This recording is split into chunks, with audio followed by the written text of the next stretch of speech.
Good morning. There was a councilman in 2008 who was always confronted with quality of life issues. In fact, there were nightclubs embedded in these working class neighborhoods, and these nightclubs became neighborhood nuisances. Working with police and fire at that time, we closed down 9 of those notorious nightclubs. One in particular was known as the Lava Lounge. We've referred to it as the Den of Iniquity or House of Ill Repute. And working again, police, fire, Director Spezial, you remember this. We not only closed down that notorious nightclub, but today, the former site of the Lava Lounge is now a preschool in an underserved area in the city of Paterson for children to flourish.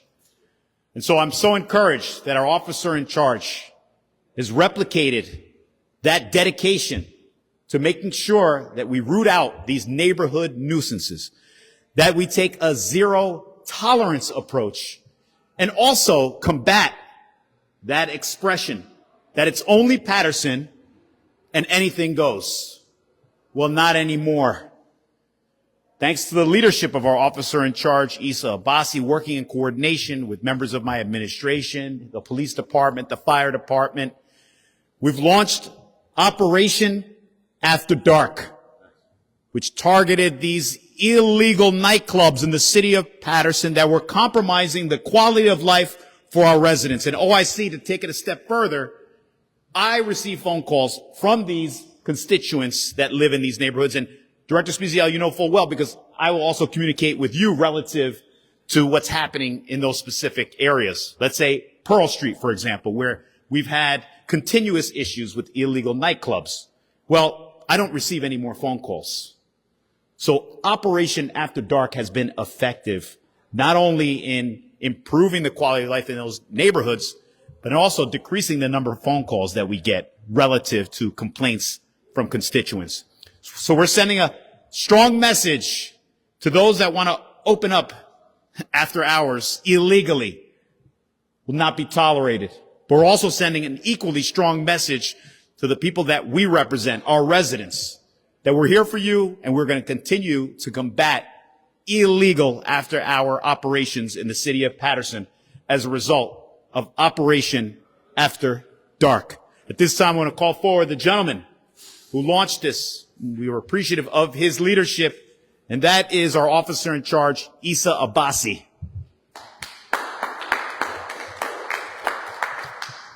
Thank you. Good afternoon. So, once again, this shows how true collaboration can impact on quality of life, the quality of life of the people in Paterson. I have to acknowledge the work of our Nightlife Task Force, which is an important contributor to Operation After Dark. Led by Captain Edward Rodriguez, over here to my left, and my executive officer, Captain Pat Murray. This operation, this task force, is comprised of members of the Division of Criminal Justice, State ABC, Paterson Police Department, Paterson Fire, City Legal. And to date, since we started in March of this year, 484 inspections of after-hours and licensed premises, 78 arrests, 379 criminal charges, 244 state ABC violations, 378 summonses, 2,000 bottles of alcohol confiscated, 5 firearms removed from illegal after-hours locations. Before we launched this project, this initiative, we did an analysis. What we found in the city of Paterson was that historically 15 to 18% of our shooting incidents had a nexus to illegal nightlife activity. Beyond that, violent crime, aggravated assaults, and robberies, significant nexus to after-hours nightlife activity. So we knew that this was a place that we needed to make a difference. However, our work is not yet done. And I have a message, not only to the people that are operating these illegal after-hours locations in the city of Paterson, but to those that are enabling them. We have forwarded over 45 locations to the State Division of Criminal Justice for evaluation of criminal charges against business owners, landowners who are allowing this to go on in their properties. We're going to be looking at civil enforcement through city legal and through the state to seize properties and padlock locations. So if you own one of these locations and your defense is ignorance of what's happening, I would be very worried. So once again, I want to thank the mayor. I want to thank all of the partners in the Nightlife Task Force and Operation After Dark. After Dark, who are already making a significant difference in the quality of life and the reduction in crime in the city of Paterson. We have a long way to go, and we're very energetic and enthusiastic to get this done. Thank you. Thank you. Once again, I want to commend our officer in charge, Isa Abbassi, for his leadership. And he's right. I want to dovetail when he says, look, we are off to an auspicious start. And it's telling because residents have actually told me that they can sleep better at night as a result of Operation After Dark. I'd like to now turn it over to our law director, Corporation Counsel, Ayman Abboushi. Go for it. So, good morning, everyone. Thank you for coming. First and foremost, I'd like to thank the mayor's office for supporting this initiative, and I'd like to thank the people that stand behind me, including City Council, Officer in Charge, Fire Department, Office of Emergency Management, and there are people that are not behind me that have also supported this effort, including Business Administrator Kathleen Long and DPW. When we stood up here and promised our community that we would take bold action, we upheld our promise. The Law Department continues to be supportive of these efforts, and these efforts represent a multi-factored approach to shutting these places down. To date, the Law Department has assisted in issuing over $200,000 in fire fines to these individuals. The Law Department has also been instrumental in collecting approximately $250,000 in fines and penalties related to unlawful property management, after-hours establishments, and other nuisances in the city. We are going to continue our renewed focus on this effort. Just today, we have an attorney in the Law Department, Jason Introduce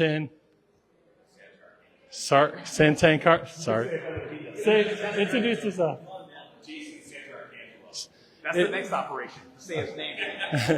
Jason is instrumental in the Law Department and moving this city forward. Today, he will be appearing at a construction appeal in relationship to a fine of approximately $22,000 that was issued in relationship to this initiative. So the Law Department will continue to support this initiative. I have to, of course, thank the OIC for spearheading this initiative. And I must note that the execution has appeared to be flawless.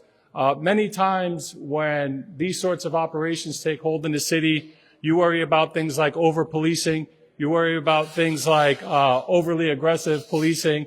To date, I have not heard any complaints in those areas. I also understand that the police officers have been doing their job expertly and professionally, and that's a testament to the leadership and expertise of our OIC. So with that, thank you again, Mayor, and I appreciate the opportunity to speak here today. See that Telemundo arrived right on time, and they made their presence felt.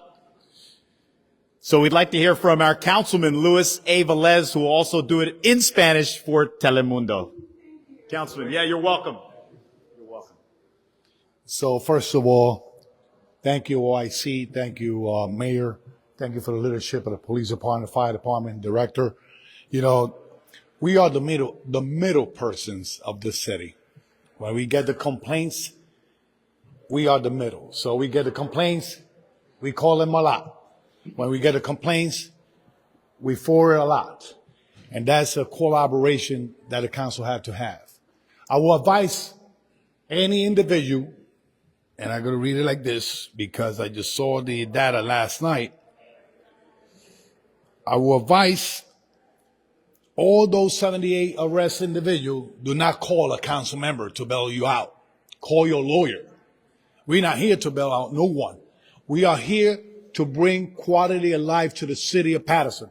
If they doing the job, we are here to support the police department. If they doing the job, we're going to vote for resources so they could do the job better. But don't call a councilman to tell them how we could work this out. We're not lawyers. We are a legislative body. We are the listeners for your concerns and to make it happen with the team that we have back here behind us. Damas y caballero, hay un mensaje claro y preciso de nuestra ciudad. Los constituyentes, nosotros somos el medio de los constituyentes, piden ayuda de la calidad de vida en nuestra ciudad. Piden ayuda para que nosotros traigamos calidad de vida a nuestra ciudad. Ellos trabajan para nosotros, nosotros le damos el mensaje contundente para que hagan el trabajo. Un mensaje duro y contundente quiero enviar, que las 78 personas que fueron arrestadas, por favor, no llamen a ninguno de los concejales. Nosotros no somos abogados, somos legisladores de esta ciudad para que nuestra ciudad pueda seguir hacia adelante. Ellos tienen cero tolerancia, nosotros también queremos cero tolerancia. Thank you. Have a good day. Thank you. I also want to acknowledge and thank our Council President, Alex Mendez, for joining us today as well. You want to say something? Okay, he's chomping at the bit. He spoke for you. Thank you. Okay. Thank you so very much. Good morning. I definitely, as a president of the city council, we're in full support. This governing body is in full support of the officer in charge at the Paterson Police Department, supporting this initiative, zero tolerance with after hours and illegal activity in the city of Paterson. Our residents, they deserve to live in peace in the great city of Paterson. This is a city with hard-working family, and all they want is to be able to sleep in peace in the city of Paterson. We're in full support of this initiative, and we're looking forward to see more people being arrested if they break the law. Enough is enough. A lot of people that say that everything goes in Paterson under this leadership, on the police department.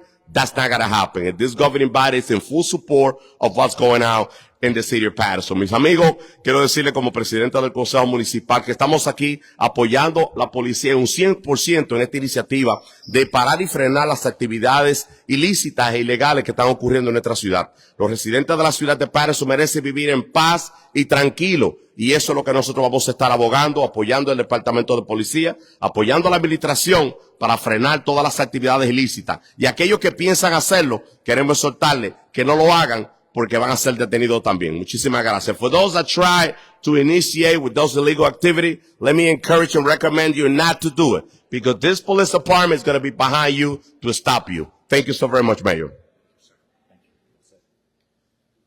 Just want to acknowledge our Public Safety Director, Jerry Spezial, both Captains Murray and Rodriguez, and our Fire Chief, Alejandro Alex Alicea.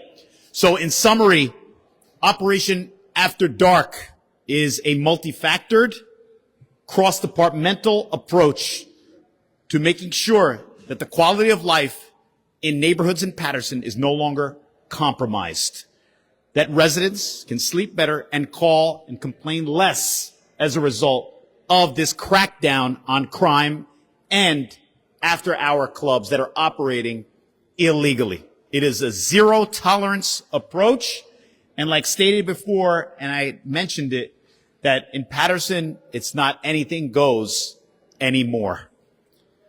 Are there any questions? Yes, Tony, please. Thank you. Ladies first, Tony. Exactly what complaints are you hearing? Yeah. Are these homes or catering homes or establishments that have a license? Yeah, so I alluded earlier, I used a specific, it was Pearl Street. It was another home that was being used as an after-hour club. So those are the types of establishments that we want to target because, well, any after-hour operation that's illegal. But when you're smack dab in a working class neighborhood, we're going to come after you. Is it a catering hall? Is it an empty building and space? Well, that's right. So people would, noise primarily, things that spill out into the streets, any type of illegal activity. When I was alluding to the Lava Lounge earlier, there were a whole host of nefarious acts that were being performed inside and outside of these establishments. And if the OIC wants to elaborate a little further. Yeah, Tony. So, you're seeing quality of life conditions ranging from, public intoxication to parking conditions, et cetera. But then These locations also have a nexus to sex trafficking, narcotics, and weapons offenses. We're seeing it in empty warehouses, in daytime businesses that at night are operating as social clubs, including auto repair shops and storage facilities, et cetera. So, we've identified nearly 60 locations, illegal after-hours locations in the city of Paterson, and we are aggressively prioritizing and pursuing them. And auto repair shops, you can only imagine. He said abandoned factories, storage facilities, illegal activity knows no boundaries. So that's where we're going. Barber shops, that's right. That's correct. Not City Hall, though. Not City Hall. We work after hours, but there's no operation like that one. Chris Keating.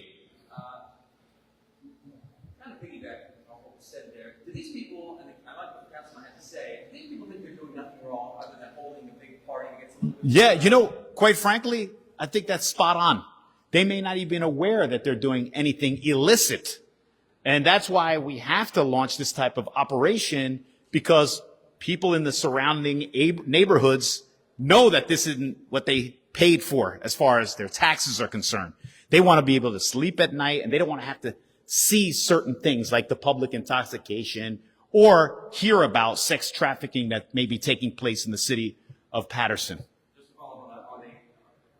Abbassi, you can Oh, yeah. Are they charging to get in, and are we getting out of hours? So, yeah, a couple things there, Chris, right? And I want to clarify. Maybe some of the patrons don't realize they're doing something illegal, right? And in some cases, it's cultural. But the proprietors of these businesses, the people that are making money behind it, do very much know that they're doing something illegal. Beyond that, some of it has a nexus to organized gang activity, right? So, yes, they're charging. And yes, they're making money. And yes, the people that operate these places know they're doing something illegal, which is why it's our ultimate priority to get them into the criminal justice system to pay for what they're doing. What's happening in this city is we are importing problems. We're importing problems from other parts of the state. We're importing problems from New York City because there is this prior feeling that what goes in Paterson stays in Paterson, anything's allowed, that day is over. Thank you. Yeah. Oh, yeah, please. And then we'll go to Nick Calloway. Very briefly, in follow-up, Chris, to that question, our office has taken a zero tolerance policy towards the summonses, the arrests, the events associated with these illegal establishments. And Jason from my office has done a tremendous job of being very, very aggressive. And so when we get some of these cases that are tagged in this category, we pay special attention to them. We don't give them breaks in prosecutions. We don't give them breaks on fines. And as the OIC said, a lot of these people do this to make money. And so we're going to make it very, very expensive for them to do that type of business in Paterson, and we're going to put them out of business. Yeah.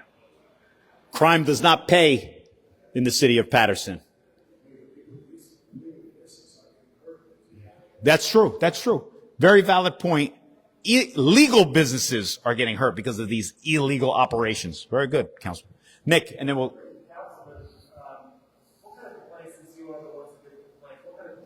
Oh, I get the complaints too. Yeah, come on. What are you talking about? I get complaints.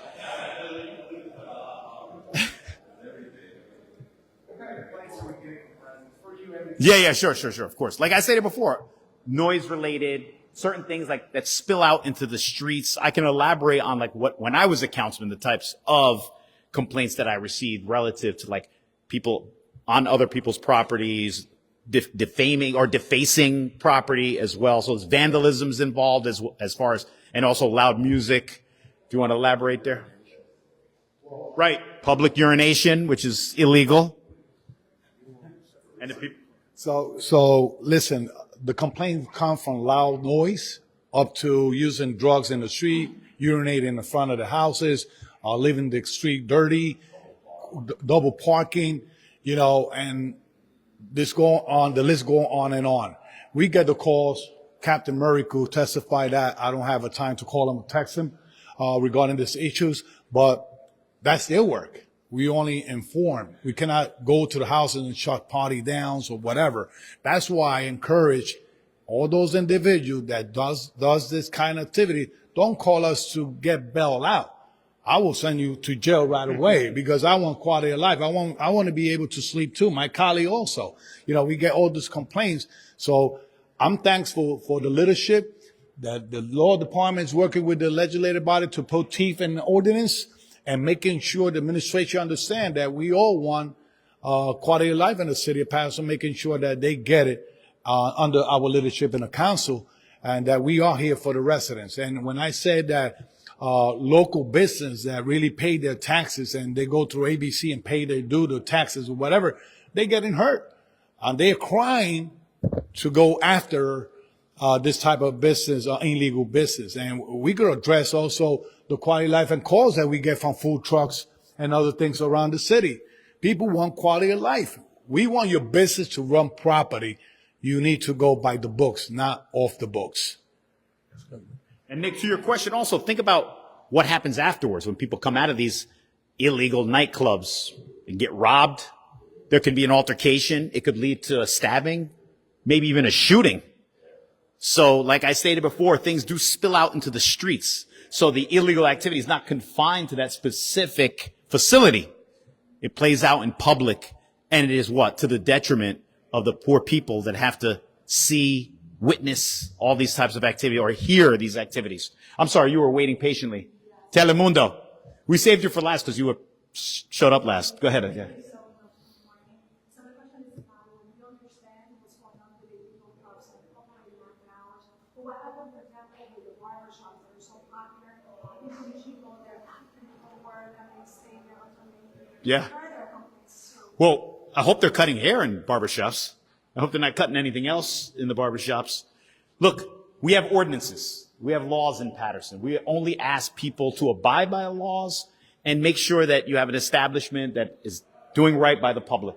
So if you're a barbershop, we expect you to follow through on what your purpose is, which is to cut hair and I'm sure do other things as far as like grooming men is concerned, or women for that matter. Yeah.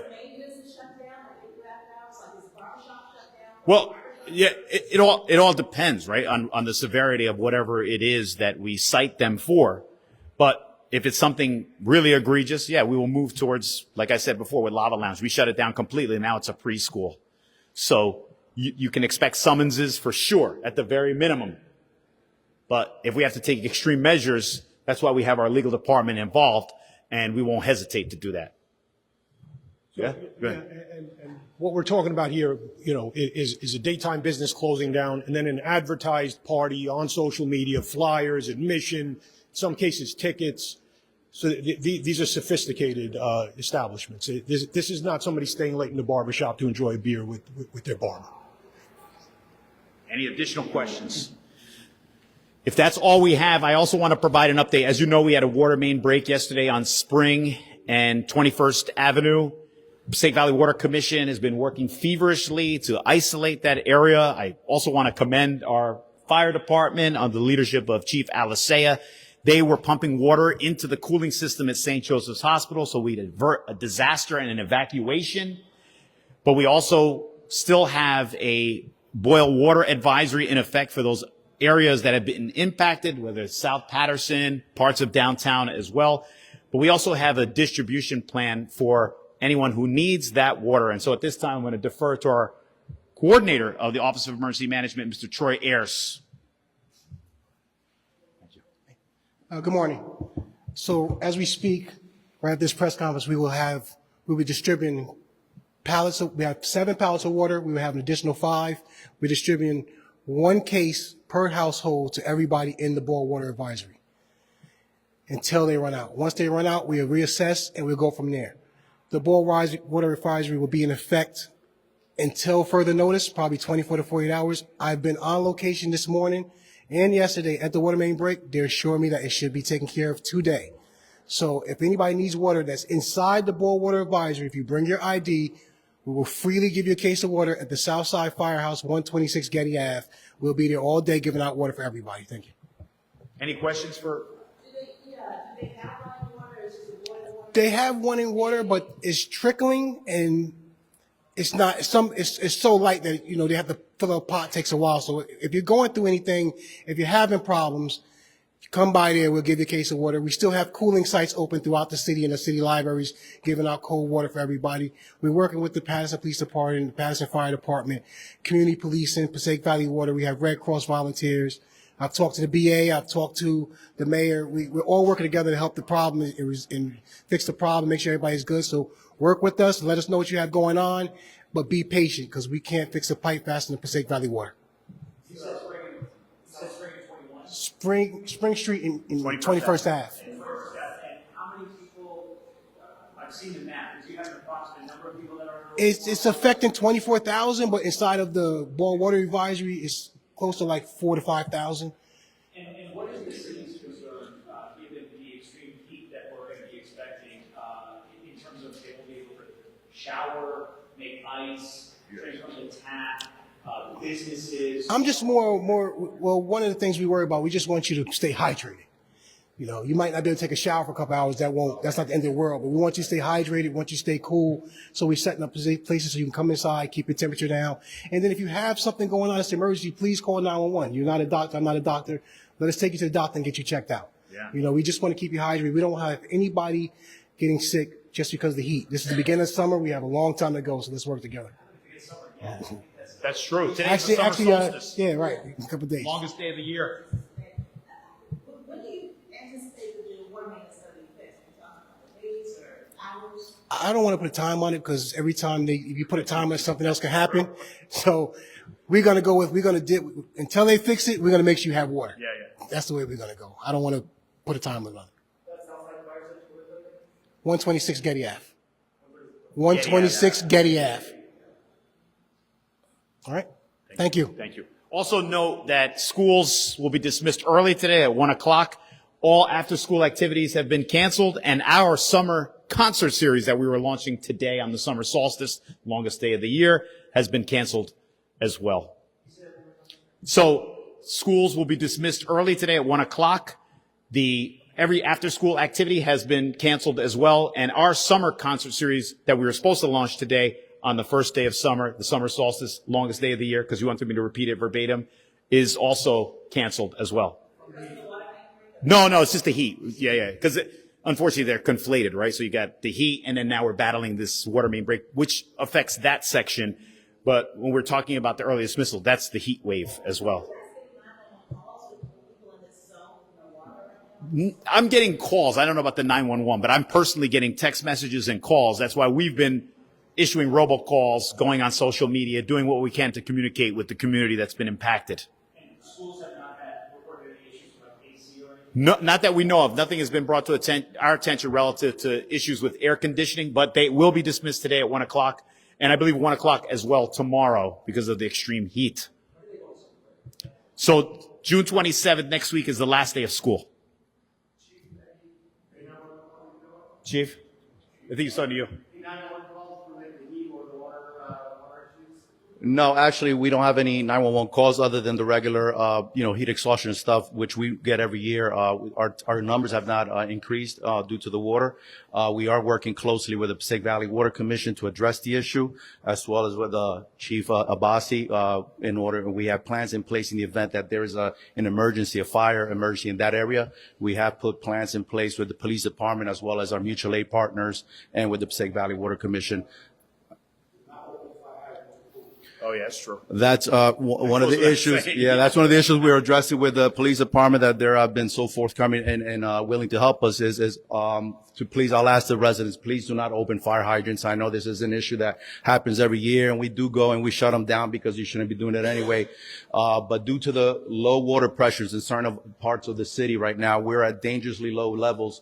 I asked the residents, please do not open the hydrants. I know that people need to cool off and stuff, but try and find a shaded area, go into an air-conditioned area, to the mall or whatever the case may be, but please do not open fire hydrants. We do. We have two pools. So we have two pools, Riverside Vets Pool, which is on 5th Avenue, and Lou Costello Pool, not too far from here, right off Grand Street. The OEM coordinator did allude to cooling centers. Our libraries are serving as cooling centers, and they're giving out cold water as a result. It's the South Paterson branch of the library and the main branch of the library. But we also have 60 Temple Street in the library will serve as a cooling center and will provide cold water as well. Yes, you know about that, Adam. Thank you. Yes, the staff is super friendly. Now they're going to ask for a raise. Thank you, Adam. I appreciate that. So I appreciate the media coverage and the members. The only thing I ask going forward, no more New York Yankees paraphernalia at press conferences. Thank you.